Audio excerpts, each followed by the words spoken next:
네, 2시 46분 지나고 있습니다. 오늘 시장 다행히도 약간 불안도 있고 기대도 있겠지만 간밤에 뉴욕 증시가 일단 환호했기 때문에 국내 증시는 조금 더 가볍게 움직이고 있어요. 양시장 1%대 오름세 유지하고 있습니다.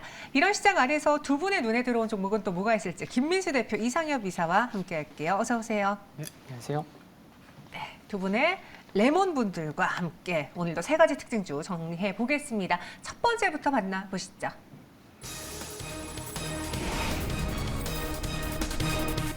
테슬라 폭등에 2차 전지주 또 달린다. 일단 뉴욕 증시가 앞서 말씀드린 것처럼 예금 보장의 그 제닛 옐런 발언에 일제히 상승을 했고요. 테슬라는 급등까지 했어요. 뭐 좀 호재가 많이 나왔다고 하던데요. 네, 이거 다 지난 얘기인데 뭘 또 다시 얘기를 하시는지 모르겠지만 간단하게만 정리하고 그리고 네. 그 뒷이야기 해보죠 그럼. 네, 예금자 보호법 확대된답니다. 테슬라가 급등했습니다. 네. 이상입니다. 급등한 이유는 또 신용평가가 좋게 나왔다. 그렇죠. 네. 무디스에서 좋게 나왔는데 내용을 보니까 올해도 한 34, 그러니까 무디스에서 직접 이런 얘기하는 거 참 의외인 것 같은데 테슬라의 실적에 대해서 전망에 대해서 쭉 얘기를 하더라고요. 네. 그런 쪽에서 올해 판매량 한 34% 늘어날 것이다. 게다가 뭐 사이버 트럭이니 그리고 또 반값 전기차니 이런 관련돼서 수익성이 훨씬 좋아질 것이다. 라고 직접 콕 찍는 얘기가 나오면서 그래도 그래봐야 BA3입니다. 네, 이제 투자 적격으로 들어오는 상황들이긴 한데 그동안 얼마나 테슬라를 안 좋게 봤으면 하는 생각도 들고 있는데 그만큼 현금 흐름이 돌아서기 시작했다는 거에 대한 평가가 나왔다고 봐야 될 것 같고요. 근데 제가 보기엔 오늘 이게 중요한 게 아니라 네. 한국 증시도 이제 드디어 반응하는 이런 과정들. 그러니까 즉 3월 14일 날 저희가 선물 대규모 외국인들이 매도를 하면서 좀 걱정돼 네. 라고 했던 부분이 지금 보니까 외국인들이 선물 한 7천 개가 넘어가면서 이제 중립 포지션으로 다 들어왔습니다. 매수로 돌아서면서요. 매수는 아직 매수가 확대되다 보니까 기존의 누적 매도가 다 돌아서는 상황들이죠. 그러다 보니까 시장이 약간 안정을 가하고 있는데 중요한 건 또 내일 FOMC 잘 나오겠죠? 우리 앵커님 어떻게 생각하십니까? 저요? 네. 0.25 생각합니다. 네, 이사님 의견 듣죠? 네. 이사님은 어떻게 생각하세요? 저 동일하게 생각합니다. 0.25로요? 네. 아니 그럼 김민수 대표님이 앞서 이야기했잖아요. 이미 다 나온 이야기 말해 뭐하냐. 그럼 네. 우리 시청자분들이 궁금해하는 이야기 해볼게요. 지금 오늘장의 2차 전지 상승의 많은 뉴스들이 다 테슬라 간반 급등 때문이다라고 헤드라인 적혀 있어요. 근데 그분의 이야기는 한 시청자분은 아니 테슬라랑 국내 2차 전지랑 뭐 그렇게까지 연관을 지어서 판단을 하냐. 좀 멍청한 투자 아니냐라는 이야기까지 하셨거든요. 어떻게 생각하세요? 수익을 내고 있으면 멍청한 건데. 근데 일단 이제 3월 지금 중순이 넘어갔죠. 근데 이제 4월 초부터는 이제 삼성전자 잠정 실적 발표도 하면서 네.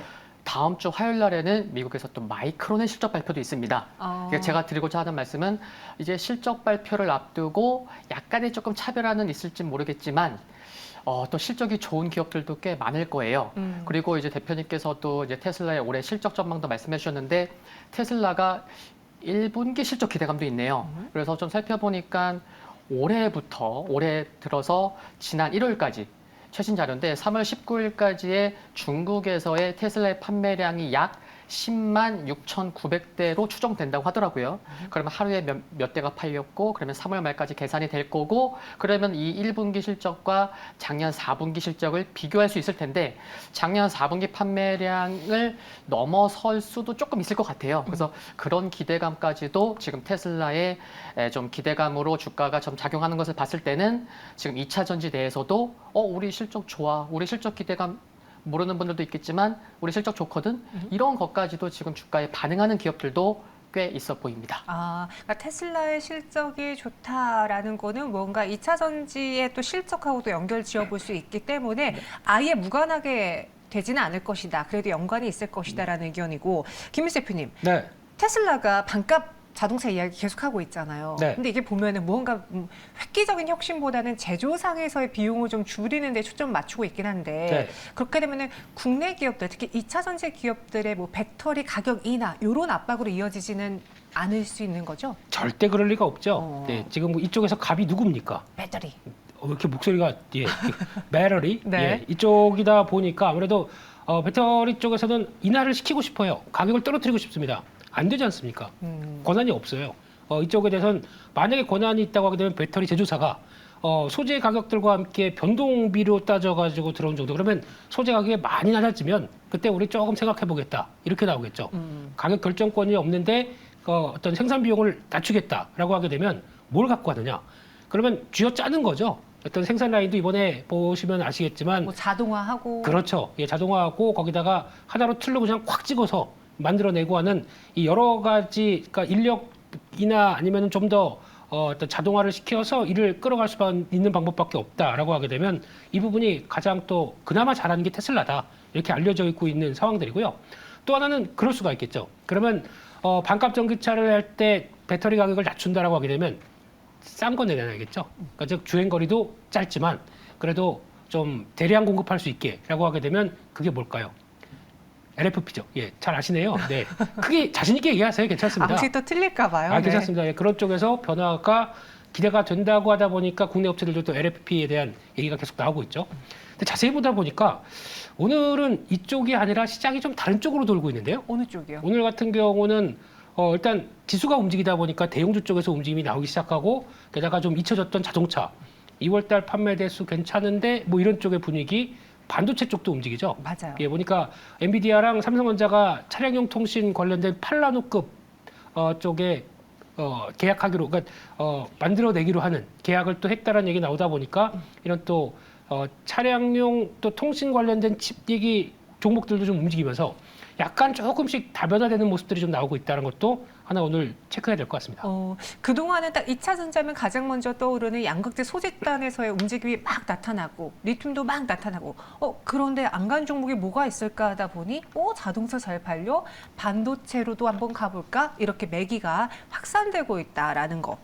캐치를 해봤습니다.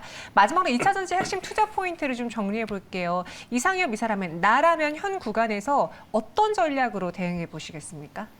네, 여러 이슈가 있는데요. 저 역시나 좀 LFP 배터리 쪽으로의 그 이슈가 좀 단기적인 것보다는 좀 중장기적으로 계속 관심이 필요한 것 같고 그 부분이 진짜 이제 테슬라가 그래 우리 뭐 단가이나 낮춰서 싸게 팔 건데 우리 수익성 따라올 수 있으면 따라와봐 이렇게 좀 질렀는데 또 여러 기업들이 우리도 뭐 올해 늦어도 뭐 내년에 또 양산할 거야 출시할 거야 이런 분위기인 거죠. 그래서 지금 향후 이제 보급형 전기차 시장에서의 그런 경쟁이 중요해진 거고 그렇게 따지면은 LNF도 이제 LFP 배터리 양극재 개발하고 있고요. 또 이제 포스코 퓨처엠, 포스코 케미칼이죠. 또 이제 함께 또 이제 이쪽 LFP 양극재를 개발 중에 있습니다. 그래서 요쪽에서 관심이 필요한 것 같고요. 특히나 또 LNF 같은 경우는 LFP보다 저렴한 이제 나트륨 배터리를 양극재 개발하고 있습니다. 국내에서 유일한데 그래서 이쪽 관련돼서는 개인적으로 LNF 좀 계속 관심이 좀 필요한 게 아닌가 싶고 또 올해 매출이 한 7조 원 전망이 되고 있고 내년에는 한 10조 원 전망이 됩니다. 그래서 또 이렇게 좀 땡겨서 움직이는 것까지 살펴보면은 내년에 매출 10조 원 기대감도 올해 좀 주가에 반영되지 않을까 싶고요. LNF 이야기까지 같이 했습니다. 두 분이 생각한 이야기들 다 총정리해 봤을 때 지금 2차 전지 안에서 LFP 배터리에 대한 그 키워드 챙겨봐야 되겠고 그리고 이제는 차량용 반도체 칩과 관련해서도 한번 눈여겨보자라고 정리해 볼게요. 이어서 두 번째 실시간 특징주 만나보겠습니다. 포스코 케미칼이 포스코 퓨처엠으로 변신합니다. 사명을 바꾸게 되는데 퓨처라는 그 단어에서 느껴지다시피 미래 소재 기업으로 탈바꿈 이루어질까요? 믿으십시오. 근데 저는 약간 그런 거 있어요. 잘하고 있는데 사명을 바꾼다? 원래는 약간 좀 사업을 좀 바꾸면서 회사 색을 바꾸고 싶어 할 때 타겟점으로 사명을 바꾸잖아요. 근데 지금 잘하고 있는데 포스코 퓨처로 바꾼다 그래서 의아했거든요. 근데 포스코 그룹에서 이제 포스코 퓨처에만 바꾸는 게 아니고 네. 이제 여러 기업을 함께 맞아요. 바꾼다는 게 또 의미 있는 것 같습니다. 그래서 포스코 건설 같은 경우는 포스코 ENC, 또 포스코 ICT는 포스코 DX 등 이제 좀 변화를 시키려는 것 같고 회사 사명이 참 중요한 것 같습니다. 뭐 강원도의 힘, 강원 에너지, 뭐 코리아 SE가 또 이제 하이드로 리튬. 그래서 뭔가 좀 이제 있어 뭔가 느낌이 오잖아요, 그렇죠? 네. 네, 그런 부분이 중요한 것 같고 그리고 포스코 퓨처엠 같은 경우는 여기서 M이 좀 여러 가지 좀 의미로 좀 쓰일 수 있을 것 같습니다. 뭐 이제 머티리얼스, 뭐 무브먼트, 이제 뭐 매니지먼트라고 해갖고 이제 경쟁력 있는 소재를 통해서 무브먼트 미래의 이제 변화를 주면서 그 변화를 매니지먼트 주도하고 선도하겠다. 그래서 의미도 좋고 뭐 나쁘지 않은 것 같습니다. 어때요? 레몬은 레몬 리튬으로 리튬 한번 최근에 좀 핫한데 넣어볼 어허. 생각 없으십니까? 아닙니다. 레몬 에코 리서치입니다. 레몬 에코 리서치요? 네. 이번에 그러면 그 사명을 좀 변경하면서 뭔가 포스코 내에서에도 좀 분위기를 바꿔보려고 하는 움직임이 나오는 거에 대해 김윤 셰프는 어떻게 보고 있는지 또 각 사업들이 워낙 알짜배기가 많잖아요. 그렇죠. 그래서 이제 포스코 퓨처엠 아직은 좀 낯섭니다. 아직도 낯설어요. 네, 이런 회사가 이제 한 달 전쯤 됐나요? 이제 삼성 SDI랑 40조 장기 공급 계약, 10년에 걸쳐서 공급한다라는 뉴스가 나오기 시작하면서부터 계속 또 계산기를 두드리는 거는 아니 캐파 부족할 텐데 그러다 보니까 계속 이제 증설이 나오기 시작하는 거죠. 지금까지는 저희가 알고 있기는 구미 공장 거기와 중국의 푸저우인가요? 해서 합쳐서 한 10만 톤 정도 약간 넘는 정도까지 바라보다가 계속 증설하고 작년 11월 달에 광양 공장에서 또 큰 축구장 23개 크기 이거만큼 또 만들어내기 시작하다 보니까 지금 2025년까지 34만 톤 이렇게 되면은 나머지 쪽도 공급을 하다 보니까 이게 또 부족하다라는 생각에서 2030년까지 60만 톤 이렇게 지금 계획이 돼 있는데 양적인 성장과 함께 나올 수 있는 부분들은 이제 계속 보여주겠지만 이제 뭐 중요한 건 또 P가 중요하겠죠. 이게 또 얼마만큼 유지가 되느냐에 따라서 여러 가지 실적들은 바뀔 수가 있겠는데 하지만 이건 또 양극재만입니다. 음극재는 물론 그렇다고 해서 큰 부분이 아니라고 하더라도 하나의 변화는 계속 끌고 가겠다라는 쪽인데 그럼 자세히 보게 되면 지금은 올해 보니까 영업이익이 전망치가 한 3,500억 물론 작년보다도 레벨업 되죠. 근데 2025년 내후년 가게 되면 영업이익이 1조 원을 얘기를 합니다. 그만큼 성장이 상당히 빠르게 되는 거죠. 그러면 영업이익 1조 나오는데 지금 현재 시총이 20조 원입니다. 2년 뒤에 밸류를 보고 지금 PR 20배. 쌉니까? 비쌉니까?